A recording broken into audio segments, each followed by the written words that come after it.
हिंदुत्ववादी संघटनांकडून कोल्हापूर बंदची हाक देण्यात आली आहे। बंद दरम्यान आंदोलक आणि पोलिसांमध्ये झटापट झाली तर पोलिसांकडून आंदोलकांची धरपकड सुरू आहे। कोल्हापूर शहरातील शिवाजी महाराज चौकामध्ये गोंधळ झाल्याचं पाहायला मिळालं आहे। यावेळी कार्यकर्ते आणि पोलिसांमध्ये बाचाबाची ही झालेली आहे, तर बळाचा वापर करून पोलिसांनी कार्यकर्त्यांना ताब्यात घेतलं। त्यामुळे कोल्हापुरात तणाव निर्माण झाल्याचं दिसतंय। ही दृश्य आपण बघू शकतो।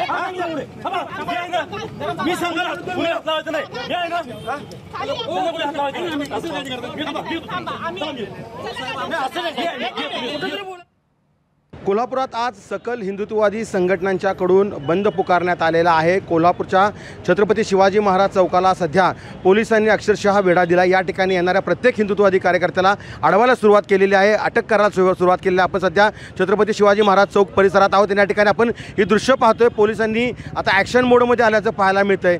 ज्या ठिकाणी हिंदुत्ववादी संघटनाचे कार्यकर्ते येत आहेत त्यांना कुठेतरी ताब्यात घेतलं जाते, जबरदस्तीने ताब्यात घेतलं जाते।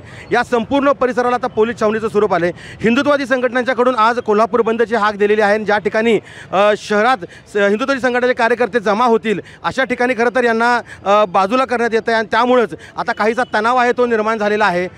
काही वेळापूर्वीच या ठिकाणी पोलिसांनी काही कार्यकर्त्यांना ताब्यात घेतल्यामुळं काहीसा तणाव निर्माण झाला आहे। मात्र बांगलादेश या ठिकाणी हिंदुत्ववादी संघटनेच्या कार्यकर्त्यांवरती जे अत्याचार झालेला आहे आणि या अत्याचाराचा कुठेतरी निषेध करण्यासाठी हे सगळे हिंदुत्ववादी संघटनेचे कार्यकर्ते आज कोल्हापूरच्या छत्रपती शिवाजी महाराज चौकात जमायला सुरुवात झाली आणि पोलिसांनी आता त्यांना ताब्यात घ्यायला सुरुवात झालेली आहे। त्या पद्धतीचा जो तणाव आहे तो कुठेतरी निर्माण झाल्याचं पाहायला मिळतोय।